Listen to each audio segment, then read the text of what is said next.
Materials supplied by Microsoft Corporation may be used for internal review, analysis, or research only. Any editing, reproduction, publication, rebroadcast, public showing, internet, or public display is forbidden and may violate copyright law.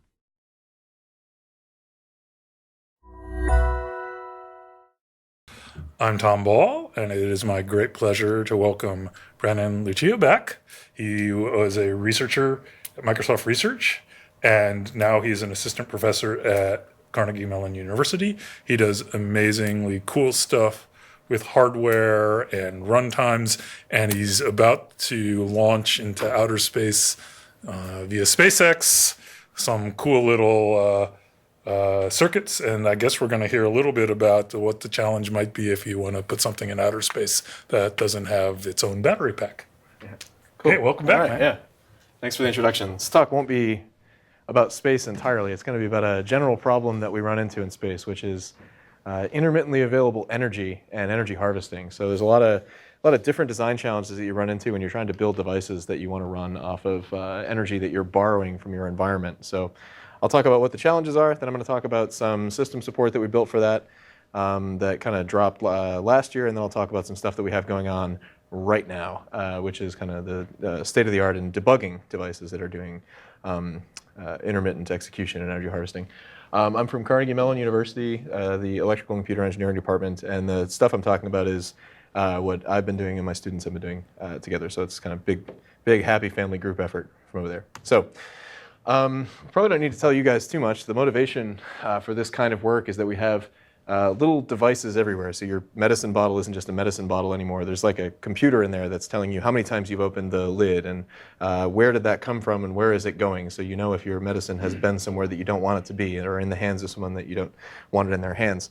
And these devices are in the medical domain. We can put these devices into space and they can do things like try and find resources extraterrestrially that we want to mine and bring back to Earth and lots of other really cool stuff. So emerging devices are everywhere. And a lot of these, especially if we're looking at kind of medical applications, we need the devices to have high reliability.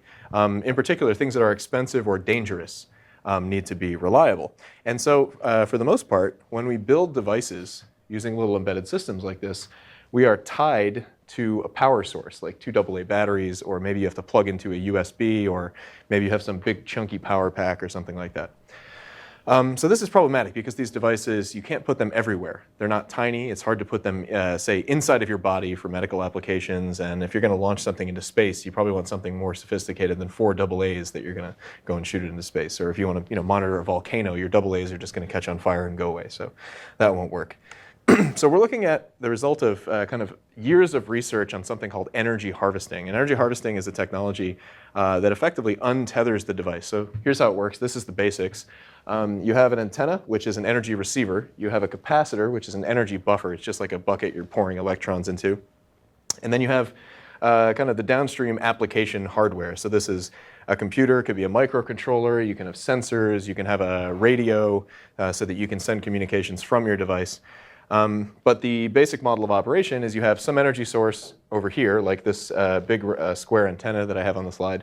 You have some empty space. This can be 20 meters, 40 meters, that kind of range. It's not infinite range, especially if you're using this kind of like an RFID reader antenna as your energy source.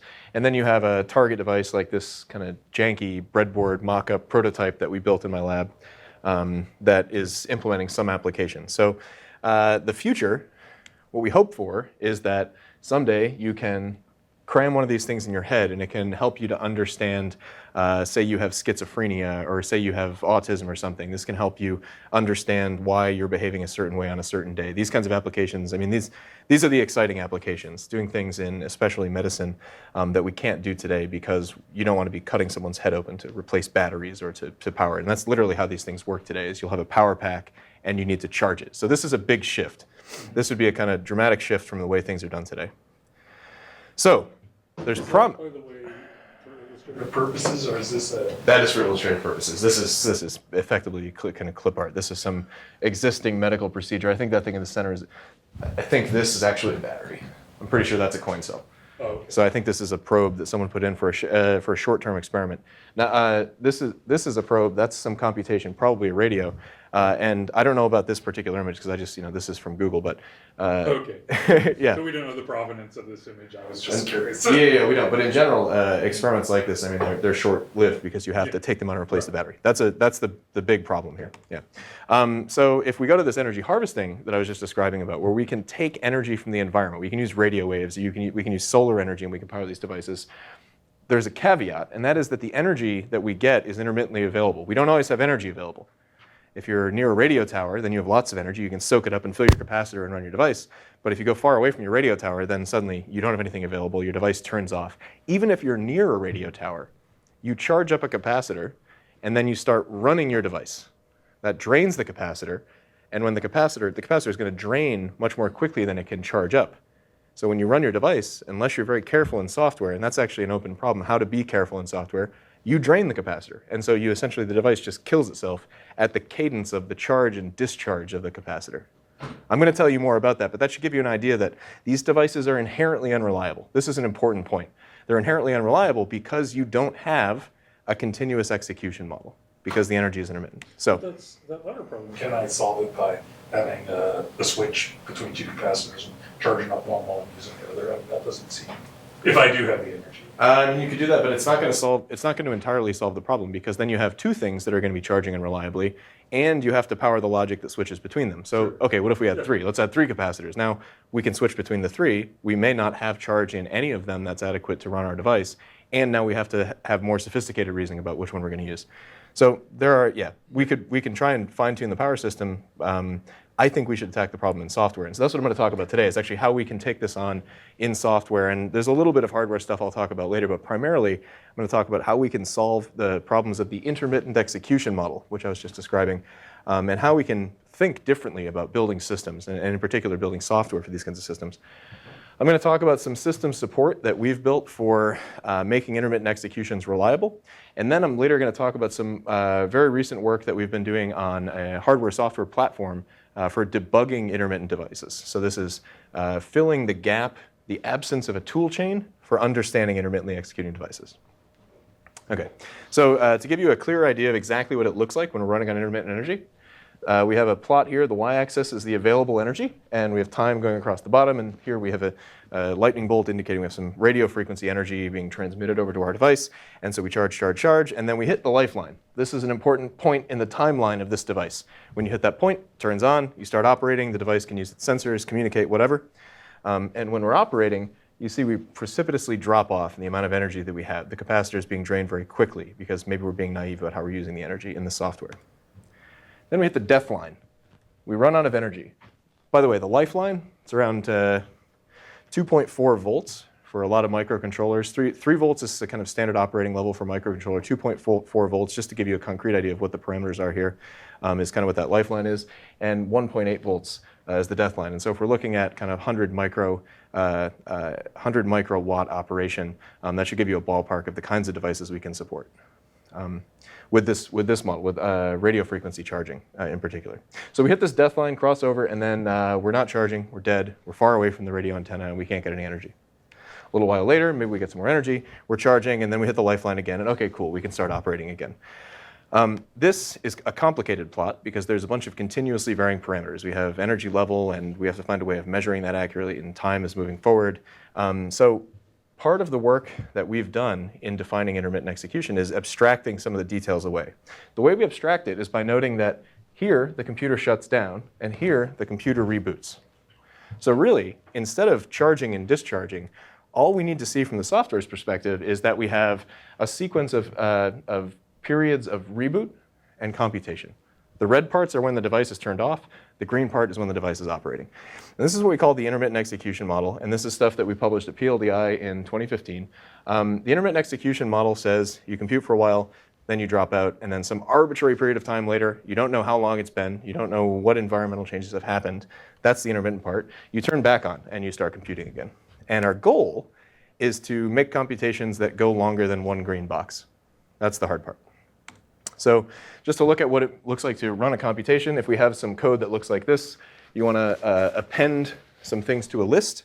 We have a main function at the top that's going to append 10 things, and then we have the append function, which bumps a pointer in your list and then puts a character in the location that's pointed to in the array. So let's run this on intermittent energy and just see what happens. We could maybe run for a couple of loop iterations, then we get a reboot. Okay, well, we're going to start over then. And we're going to do one iteration, start appending, and we're going to get a reboot. We can do this all day, and we'll maybe make it as far as 3 loop iterations or 4, depending on the size of our capacitor and the amount of energy we have. But we're not going to be really successful at doing any useful computation if that's our model. So we noted that we can model intermittence as a control flow problem. So this is a control flow graph, and it maps to the program that I just showed you. And we can add edges to the control flow graph that essentially go back in time. So you're at some arbitrary point in the program, and according to an external environmental condition, it's not a data-driven control flow edge, but instead it's a kind of environmental one, you go back in time. And so these are implicit control flows. That's one thing that's really hard about this. There's nothing in the code that says from here you could go back to the beginning of main. The programmer has to reason from each point in the program that they may be able to go back in time. This is hard. Even if you're very clever, and you decide to use some kind of checkpointing system, which I'll talk about in a minute, this problem doesn't go away. So a big challenge to doing intermittent execution successfully is dealing with the fact that you can go back in time. These devices that I mentioned, intermittently executing energy harvesting devices, typically have a hybrid memory system. So what do I mean by hybrid? The hybrid is between volatile and non-volatile memory. So a small amount of volatile memory is typical, around 2K, and then a larger amount of byte-addressable non-volatile memory is typical. And a lot of microcontrollers these days are using something called FRAM, which has reasonably low access latency and energy, although it's still much higher than SRAM or DRAM. So we can use the non-volatile memory a lot like we use the normal RAM in the computer. And of course, we can use the volatile memory just like we would normally, except that the volatile memory has this peculiar property, which is that its values disappear. So if we want to span periods of failure, then we have to deal with the fact that our memory gets erased all the time. And the non-volatile memory doesn't disappear. It keeps its values. This is straightforward, but I'll show you in a minute that that gets problematic if we start using the non-volatile memory just like RAM and we are also using some volatile memory like RAM. So zooming out for a minute, the big idea is that the tools we have and the mental models we have for building software don't align with the intermittent execution model. And in fact, something that is correct when you have continuous power gets really weird and sometimes incorrect in unintuitive ways when you do intermittent execution, especially when you start mixing together non-volatile and volatile memory. And so I'm going to talk about a new category of bugs which are related to intermittence and the hybrid memory system. I thought this was a really gross comic, which is why I included it. Okay, so I'm going to talk about intermittence bugs now. And you guys can stop me if you have any questions along the way. I'd be happy to keep taking questions along. The first intermittence bug that I'm going to talk about is an out of thin air value that you can get. And this shows up, okay, so the setup here is we have the same program we were looking at before. Now, we could say that there's a checkpoint at the beginning of that loop, and we can go back to that checkpoint. And now the setup for the checkpoint is we're capturing the volatile state of the program. And when we fail, we're going to reboot, repopulate the volatile state. We're not going to do anything to the rest of the non-volatile state because it seems like we don't need the checkpoint. That it's non-volatile. We can just keep that around. And so we'll go back to this checkpoint at the beginning of that loop, and we'll execute forward again. So if we do that, we can see that size and buff, they're in gray. That means they're in the non-volatile memory. And they're initialized to buff is an empty buffer of characters, and size is -1, meaning we have nothing in the list right now. So if we run the program like I showed you before, we get through incrementing size and then putting a character in the buffer. This is pretty straightforward. This is easy to understand how the state gets manipulated there. And then we fail. So we were at this point.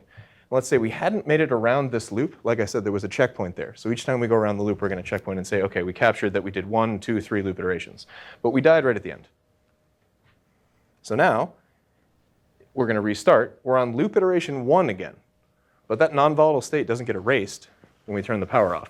That's going to stick around. And so what we see is we have an out of thin air value. A gets appended twice for the I equals 1 iteration. It's a buffer state that should never exist. It's impossible. In a continuous execution, we won't be able to see this behavior. In fact, we can run this out to its kind of natural conclusion. Let's keep going around this implicit loop. It's still loop iteration number 1. But if we just turn the power off repeatedly like that, we're going to keep updating that buffer.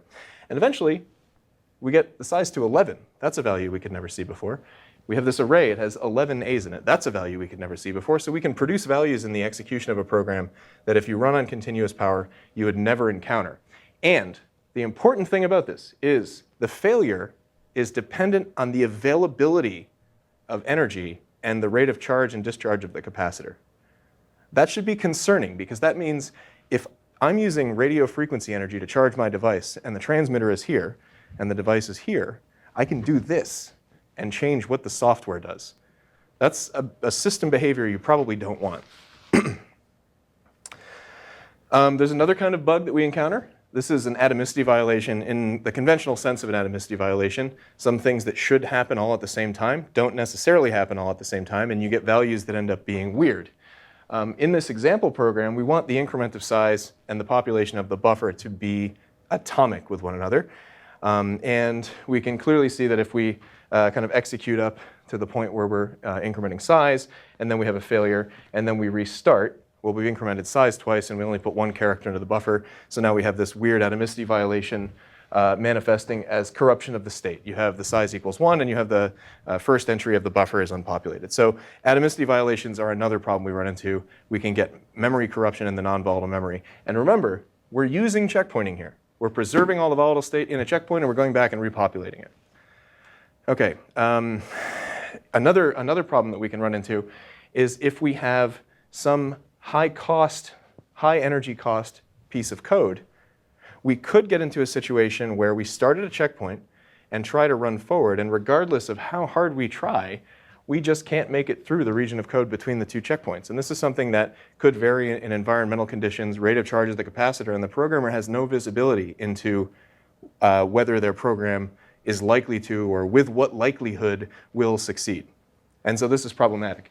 We eventually end up in an infinite loop, and this program works correctly if you plug your device in. That's one of the big problems here is the programmer is probably going to do most of their initial development using continuous power, and they'll say, my program works. All I have to do is foo, and then high cost, and then whatever. And in fact, when you go over to the intermittent power supply, you're going to see that this program doesn't actually appear to do anything. So I've given you some evidence that these devices are too unreliable to put inside your body right next to your heart. I wouldn't want to do that. And we need better programming abstractions to make these things reliable. And I think we need system support to go with the programming abstractions to enforce some reasonable guarantees on the behavior of software that's running on intermittently executing devices. So we came up with a couple, and I'm going to not go into a lot of details because I've given some rendition of this talk at Microsoft before. So I'll skimp on some of the details here, but I'm going to give you an overview of the kind of system support that we have in mind to make these devices more reliable. So in PLDI 2015, we had a system called DINO. DINO is an acronym for Death is Not an Option. And this addresses the problem that I pointed out before, that checkpointing doesn't get us out of this mire. If you have non-volatile memory in the system and you have volatile memory in the system, you can end up with these problematic, inconsistent memory states where your non-volatile memory has values in it that you don't expect. So if we take a program like this one, we can convert it into a collection of tasks. Tasks are demarcated by static boundaries in the program, and tasks are dynamically defined. As you flow through the statements in a program, you may traverse across a task boundary that ends the previous task and it begins the next task. Our system supports task atomic semantics, meaning that when we start a task, if it completes, then it's as though that task executed without being interrupted by any power failures. So we eliminate the atomicity violation problem, and we eliminate the out of thin air value problem as well. The way that it works is by selectively preserving not just the volatile memory, but also grabbing pieces of the non-volatile memory that through program analysis we realize that we need to preserve, otherwise we'll end up producing those funky memory states that I showed you before. Another important thing is that we eliminate these effective control flow edges, these implicit backward control flow edges, because we have these task boundaries that have checkpoint semantics with regard to control flow. So when we have a failure, we go back in time to not an arbitrary point in the past where maybe a checkpoint was collected or to main or something like that, but rather to a point in the program that the programmer statically defined. this is helpful because now we can understand from, if we look at the program, from a certain point in a function, there's a small set of points backwards to which we could go on a failure. So we've eliminated this kind of arbitrary implicit control flow problem that we had before. Yep. It seems like all of the bugs are related to, they're very similar to concurrency bugs, concurrency-related bugs. And this has a feel of transactions in some sense with atomicity for a single task. Yeah. But transactions are really hard. So are there other things that people have solved in concurrency that can be applied in this domain? Yeah, this is a great question. So this is a lot like concurrency. And in fact, in the paper that I have cited here, and you could go and take a look at it, we frame this problem as not just the control flow model I showed you before with implicit backwards control flow edges, but also as preemption. And it turns out that if you have two preemptible tasks that access the same state, which is like a data race, then you can have one of the problems that I showed you before. Now, with regard to the similarity to transactions, I think you're right on the money with that. We want transactional semantics. We want tasks to be like transactions. There's a few differences that make this model maybe a little weird, but also really implementable. One of those is that we have kind of statically bounded but dynamically defined regions. So you can have, this is kind of a weird thing. Transactions are typically scoped with a beginning and an end, and each beginning has one end. In our case, you could have an initial boundary and then some statements going forward, and then a branch, and you could have a terminal boundary on either side of the branch. So now there's, for that given start task boundary, you have two potential end task boundaries. So that's just a kind of mechanical difference from transactions. We do have some problems that transactions also have, like open nesting and I/O, and the fact that you have a world that you're operating in, and the effects of that world, whether it's through other software modules or through I/O interfaces. It could make your life more difficult for preserving the atomicity of your tasks. Yeah, great question though. I think we want a lot of the same guarantees transactional memory provides. And so going forward, we've actually been looking at how we can kind of take some of the big ideas there and boil them down. So we're constrained in a way that a lot of transactional systems aren't, and that is doing rollback is expensive. We need to consume memory to store a log of everything that we've done, and if we encounter a conflict with some previous failed incarnation of the same task that we're trying to execute, we need to go and repopulate from that log, or maybe replay parts of the execution.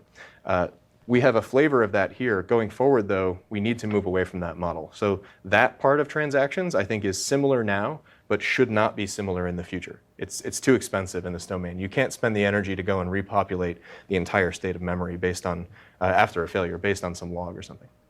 It also seems like, correct me if I'm wrong, that another difference is that there is no such thing as a local access. There's every single memory access you do is in a transaction, whereas in a TM system, you just get to take advantage of the fact that some of the things you know are only going to be written locally, right? Mm-hmm. There's no such thing as local when everything might be subject to power failure. Yeah, that's an interesting point. So something I'm not going to talk about today, but we could talk about some other time, is distinguishing between volatile memory and non-volatile memory, and treating volatile memory more like local memory and treating non-volatile memory more like global memory. Because you have this nice property that when you fail, your volatile values all go away. So you don't have to worry about partial results being preserved across a failure like you do with non-volatile memory. So in a way, that's sort of like your local memory. Nothing else can mess with it. No previous executions can mess with it. But you need to make sure that you reinitialize it every time you start a task and then run forward. So if you apply that programming discipline to your volatile memory, it begins to look a little more like the local memory in transactional memory systems. Cool. Other questions? Yeah. Cool. So I'm not going to dig into this in excruciating detail because the example is pretty simple, but this figure shows how our system that I just described with tasks and checkpointing and selective versioning of the non-volatile memory eliminates bugs. So here's how it eliminates the out of thin air value problem. We capture the checkpoint, and this captures those non-volatile memory locations. And it should be straightforward to see that if we preserve those here and then fail before we hit another task boundary, when we restart, as long as we restore the values of buff and size that we had before, we can go forward and we have a consistent state of memory. This should be pretty straightforward. So we're essentially adding to the checkpoint is one way of thinking about it. It's important to point out that prior work on this overlooked the need to do this versioning of non-volatile memory. So there are systems out there, software systems and hardware systems actually. There's another paper, and I'm not just picking on mementos here. There's work called Quick Recall, a system called Quick Recall that implemented volatile-only checkpointing in hardware even. And if you add non-volatile memory to the mix, which I think their devices even probably assume, it's problematic. You get the wrong result. So I can pick on this one because my co-author on the paper that I'm talking about here is a co-author on that paper too. So he happily welcomed the correction. So the question though is, which parts of the non-volatile memory do we have to capture in the checkpoint? Which parts do we need to version? And we need to make conservative assumptions because we want to do this statically. We want to decide in advance. We can't do any runtime reasoning. That's too expensive. So if we have a task boundary, we have to say which parts of this program do we have to capture? Well, we can look at how data flows. So if we look at our control flow graph, we can see how data flows along the control flow arcs in that graph. And we can see that on the implicit edges that we added, if there's no flow through non-volatile data, then we don't need to capture that non-volatile data as part of the checkpoint. So you can see here we're just assigning into this non-volatile array. We're putting I into the bin I in that non-volatile array. And so we don't need to preserve it because when we restart, we're going to go back to the task boundary and we're going to just blow all those things away. It seems this is straightforward that we don't have to capture those. However, if we change this program a little bit and we say that we're going to be incrementing each of the bins in this non-volatile array, now the story is different. Now we do need to checkpoint that because we have a data flow around the loop that's created by that implicit control flow edge. So if you store something and then you restart, you're going to see the result of what you did before. You're going to see the incremented value, and you'll get wacky values all over the place. So the key insight here is that we have to version the data if we both read and write the value. That's something that we can look for in the compiler, and that's actually what we implemented. We looked for situations where we have both kinds of operations, and that's a superset of what we need to look for. That was conservative. We can trim it down, and we could have trimmed it down. That's what we did in our compiler because it was easy to implement, and it works to keep things correct. Yeah? More precise would be upwards exposed uses, downwards exposed definitions, right? You need to really see a data flow around them. You need to have a use which is upwards exposed, which means there's a path to the use from the beginning of the task.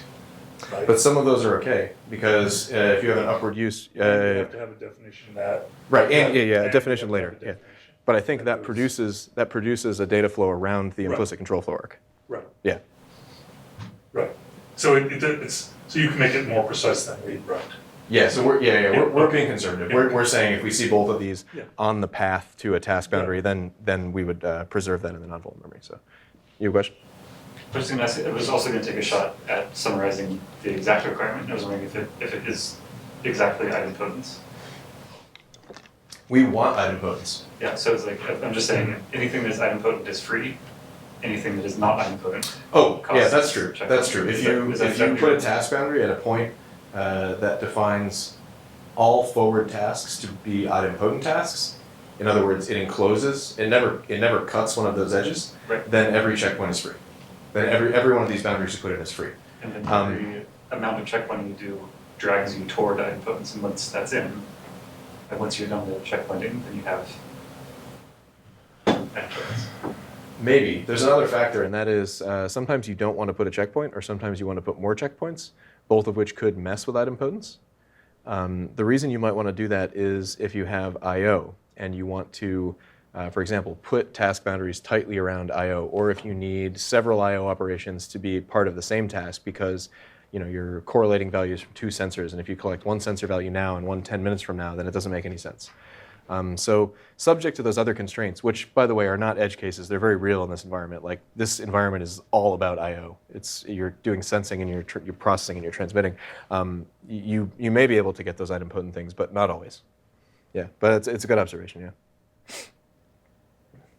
Okay, so this example does reveal, we're caught up. Reveals a fundamental limitation of checkpointing. and this really sucks, and this is something that we're trying to get away from because it's very expensive to implement. This is what I was saying to you just a second ago. If we can't know in advance where we might be accessing, we need to capture the whole thing. And that's a huge drag, especially when your task boundaries could be subject to external constraints like the position of I/O in your code. You could be really hosed. I mean, this is a really contrived example. We have a million entry array and we're choosing a random element of it. That's probably not what we're going to be doing. But you can imagine how this manifests as control flow deciding which things you're going to be accessing. So my view is that in the future, checkpointing is not a viable solution for solving the intermittence problem. We need to do something else that preserves state, keeps it consistent, gives good guarantees, but isn't reloading values every time we restart. So we built a prototype. This is sort of an unremarkable prototype. It's the way that you would expect it to be if you've done this kind of work before, and I know most of you have. So we start with a program. You have to put these annotations in. Our compiler does a data flow analysis and finds those situations we were just talking about and links us to a runtime.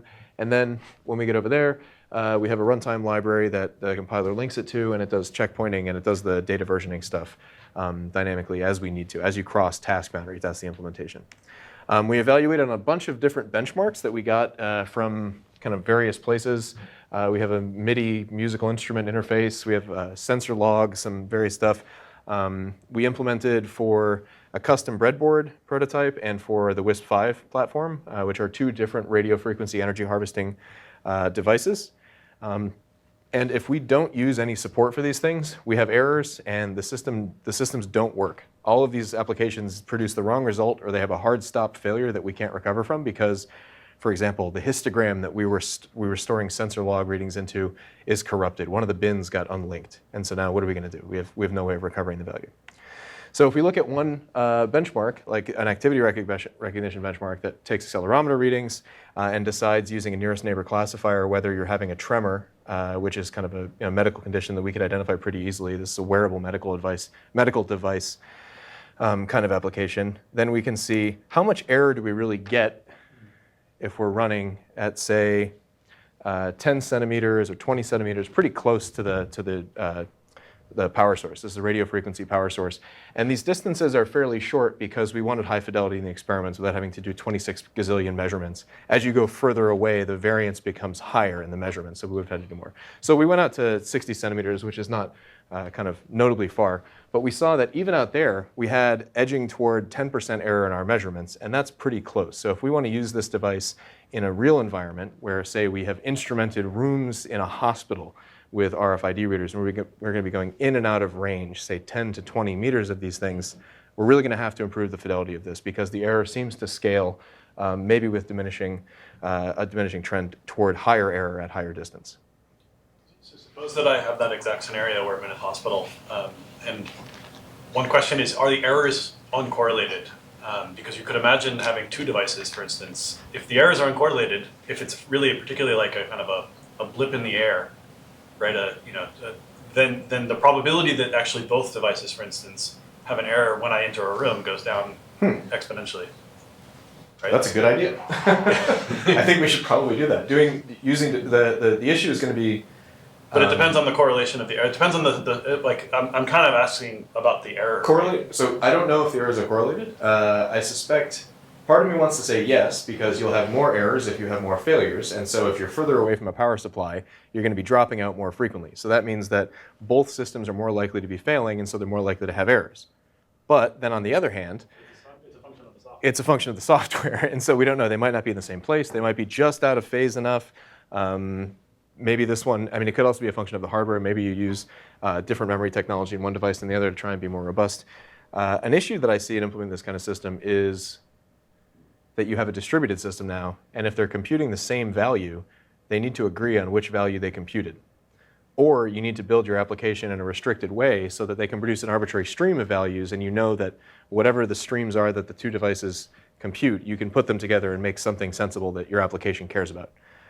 In either case, I think there's some distributed systems coordination stuff. You're not going to run Paxos on these things just because there's not enough energy to take checkpoints, so good luck with Paxos. But I think you would have to do some coordination stuff. They can communicate. They could actually communicate with one another, and that might be one way out of this. Cool. So with our system, ta-da, no error. That's because we eliminated by construction. So the point here is that we can compile programs differently and get better reliability guarantees for these inherently unreliable devices. That's the punchline. We eliminate the error because we compile the program differently and put runtime support in to prevent these things from happening. Okay, so now I'm going to switch. Sorry? Just something that shows the cost. So the cost, I don't have it in the slides, but in the application we were just looking at, it's hard to measure the overhead, but it's about 2x slowdown on the baseline implementation, with the caveat that the baseline implementation is incorrect. Right. So it takes about twice as long to complete the computation, and that's not just because we add more cycles to each loop, but because if you arrive at a task boundary and you're at, your bucket's half full, you have to do more work, and so you're more likely to fail, and then you have to go back to the beginning of the task and spend a quarter of your bucket to repopulate the memory, and then you can complete the task that you were doing. Mm-hmm. So it's not just the additional work of per task overhead, it's the additional work of wasted work in failing in tasks that you wouldn't have otherwise failed in. So that's why it's 2x. That's why to me, this is a surprisingly high overhead number for kind of sparse checkpointing, because we're manually placing checkpoints. The checkpoints can be as sparse as we want them to be. So that's why it's 2x, though, is because we have not just more work per task, but because we have more failed tasks. Yeah. So this is, I'm not sure if my question's fully formed yet, but I'll try it. So you kind of made this comment that checkpointing is where you guys want to move away from it, because you had this very concrete example of accessing an array that's a billion elements. Mm-hmm. And it seems like that's your programming model is very low level, like you're C, right? And so one thing you could think about is a set of abstractions where you're still allowed to have checkpointing, but you've put the right kind of data structures, whatever those things are, that let people do certain class of operations easily, where you can still be amenable to checkpointing. So part of the question, I guess, to kind of come back to the question is, have you thought more about programming language abstractions that help people do this type of work, as opposed to checkpointing? And maybe that's like stealing the rest of the thunder. So I don't know. No, it's not the rest of this talk. It's actually a talk that 3 months from now, I'll be giving that talk or something. Okay. But yeah, the basic idea is that we can do it sort of like decomposing checkpoints into the individual memory locations that we want to be accessing. And if we force the programmer to adhere to a discipline in the way that they use their non-volatile memory, then we can eliminate the need for checkpointing, but still have idempotent task restart. And so we can talk more about this offline. It's basically roughly what you said, except that we're not using any kind of ADT abstraction. It's more of a kind of general, you can think of it like as a kind of key value store abstraction. And then working forward from that, you can do arbitrary computation, build up arbitrary data structures. Yeah. The task abstraction is pretty similar, though. That's roughly the same. It's a little bit different, but it's roughly the same. Yeah. Cool. So if we want to debug these things, we have all these weird bugs.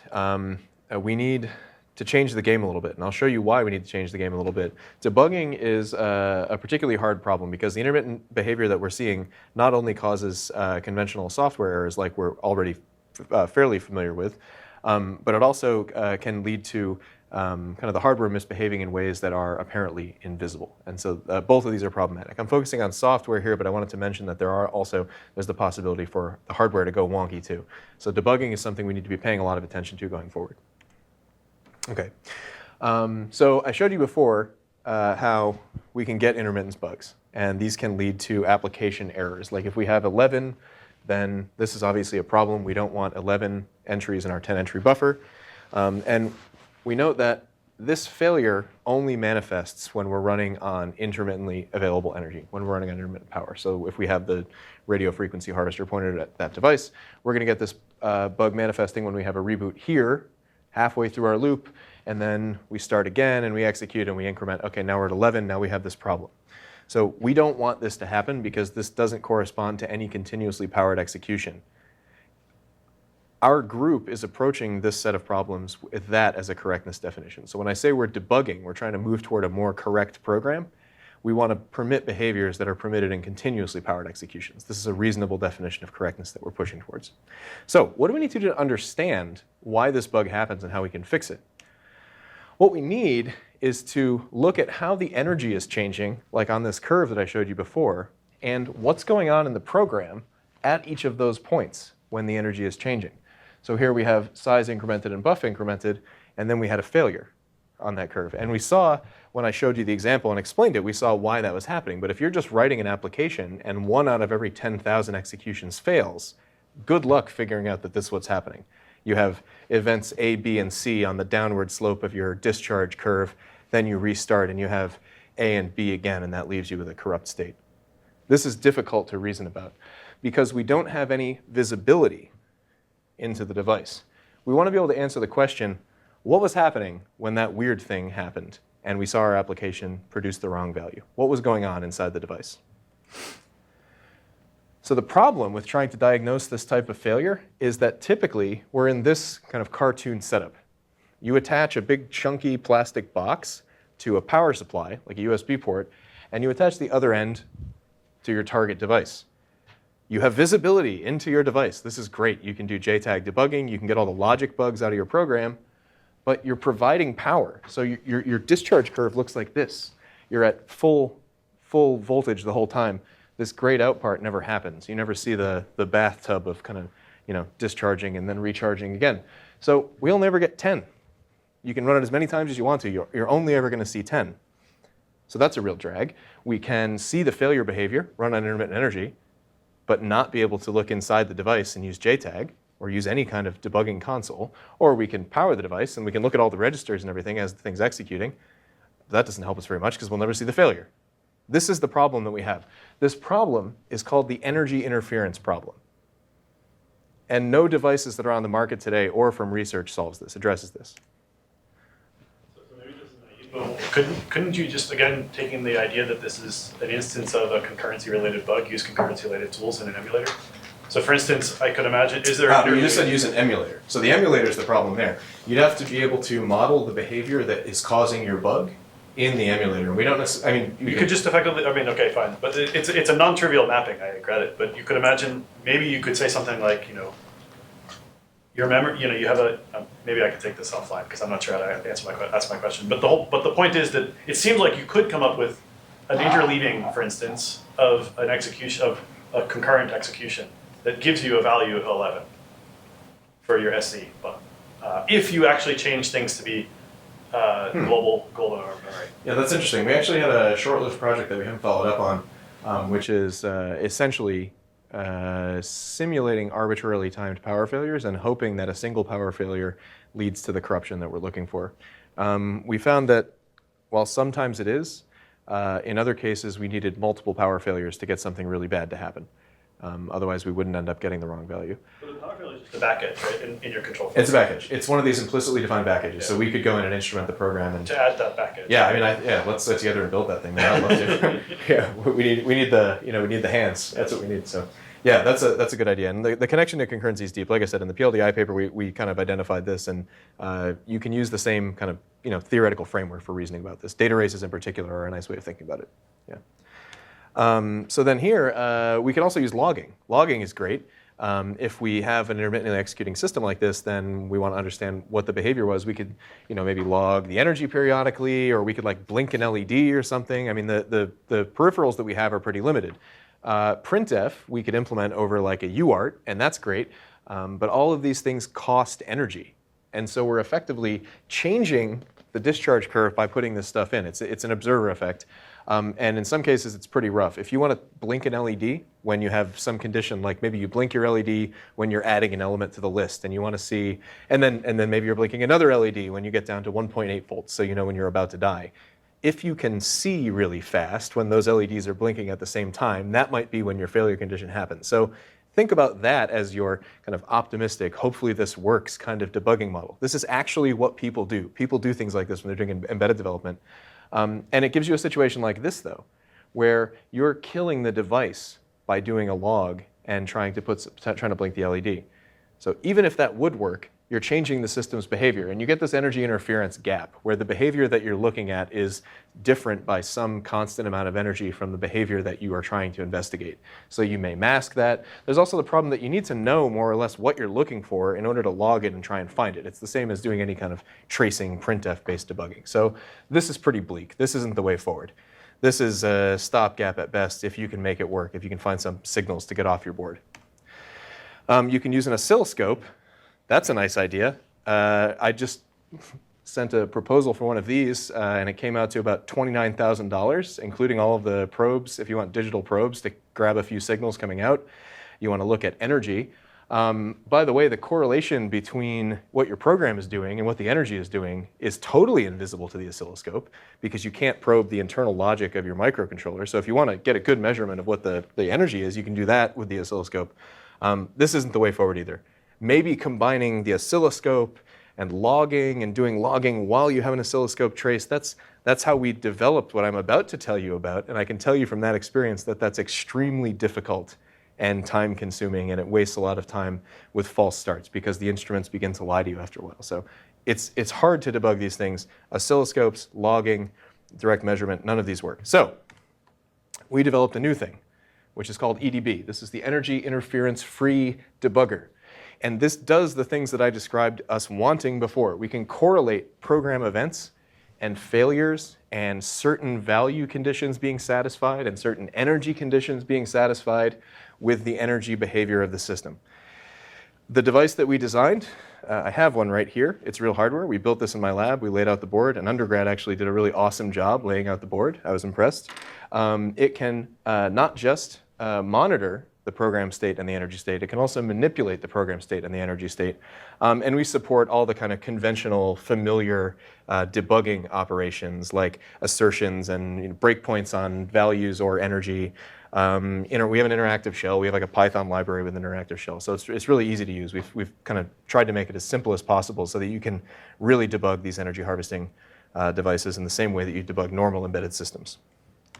So as for monitoring, we have access to all of the program state. We implemented a little thin client runtime layer that we can ask questions of, and then it sends us values back.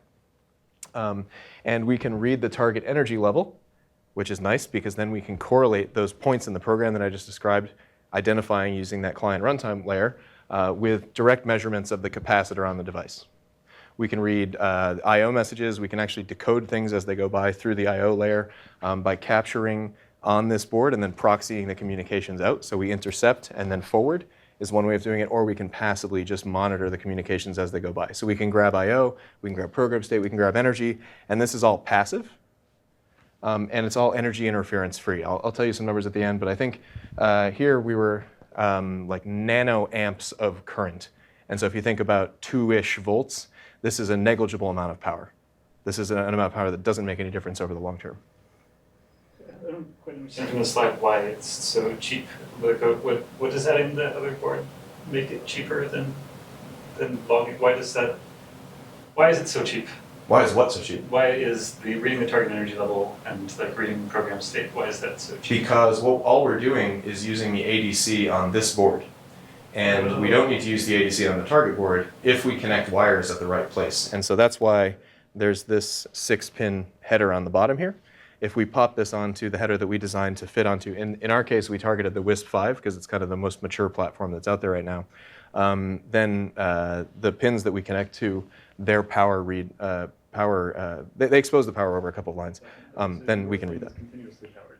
Oh yeah. So this USB port would normally be plugged in. I should have mentioned that. Yeah, we're continuously powered, so we don't get any interruptions. So we have a continuous, UART connection to a Python console. We can give commands all the time. And then this thing is blinking on and off like it normally would be, 1,000 times a second or something, and we can reliably get state out. Now, say we want to do some more expensive monitoring actions than just reading the energy level or reading target I/O or hitting a breakpoint or something. To do that, we need to be a little bit more sophisticated. We need to be able to manipulate the energy level. And what we do is we lie to the target about what was happening. We can charge up to compensate for energy that the target uses doing debugging operations. So if there's a whole bunch of kind of ad hoc breakpoint-like debugging operations, we assess how much energy that took, and we can top up the capacitor. If we want to go into an interactive debugging mode, we can just power the device, record what the energy level was, power the device, and then go into arbitrary debugging activity, and then reset the energy level to what it was before we went into debug mode. And we've implemented all that, and we can get, again, it's a variation of kind of, I think, 2 to 4% of our capacitor is all we kind of, the error that we insert in the energy level of the device. So if you're operating and you want realistic conditions, we're within 2 to 4%. So I'm nearing the end of my talk here, but there's a couple of slides that I think are cool examples of how you can use energy interference-free debugging support. So say we have a program and we want to insert elements into a list, and then we want to do an expensive check to make sure that the list is consistent. So like each element's next pointers, previous pointers, points to the element itself. This is a pretty simple list consistency check. Well, if we do that, we might see, so these awfully colored magenta circles correspond to the consistency check happening. If we have one element in the list, then maybe we do some main loop work after we do the check for the one element. That's easy. But then later, we had 2 checks here with 2 elements in the list, and then 3 checks here, and then we kill the device. Now we're not making any progress in the main loop because the assertion is toasting us. So if you want this kind of either beta test or development time assertion checking support to make sure your program logic is correct, you can't use it. The check itself is what's going to kill you. So instead, what we did is we use EDB's ability to manipulate the energy level of the device, continuously power it, then reset the energy level to what it would have been, and then do the main loop work. And so by running it on continuous power, we can make forward progress under realistic conditions, despite the fact that we're doing these invasive checks. So the last thing is we've integrated EDB with other hardware. So Tom mentioned earlier that we're launching a satellite. So the satellite on one side has an application processor that has a magnetometer and gyro. We're going to send this into space. It's going to orbit the Earth at 6,000 miles per hour and collect a bunch of radio measurements. But then on the other side, we have this, essentially. And this is going to be operating as a beta test diagnostics collection platform so that we can monitor the behavior of the system while it's winging around in space under conditions that you can really only get if you integrate this hardware with your application and run under realistic conditions. It's not even like we can emulate this in the lab. I mean, we're going to be in space. There's going to be all sorts of wacky errors. There's going to be all sorts of intermittently available energy as this thing is tumbling and not in view of the sun. So by integrating this together, we have a reliable test framework, and we can do this kind of realistic beta testing and get useful information to help us fix our application if it's not doing quite what we want. So really excited about the space launch. March 23rd is when we're going to send it up. Yeah, we already shipped to the launch company, so assuming everything goes well and there are no surprises along the way, we should be in the sky at the end of March. So cool. What should we change it? I don't know. I'll send around a link. I'll send around a link for sure. So yeah, that's pretty much what I want to talk about today. I wanted to give you guys an idea about what intermittent execution is and why it's tough to reason about. I showed you that we have some system support for making unreliable executions reliable despite the intermittence. And I hope that I convinced you that debugging intermittent devices is hard and that this is a good way to do it. And I have these available. If you guys think you'll be using intermittently executing hardware, I can send you some devices too. We have a whole big bag in my lab. So cool. Any other questions?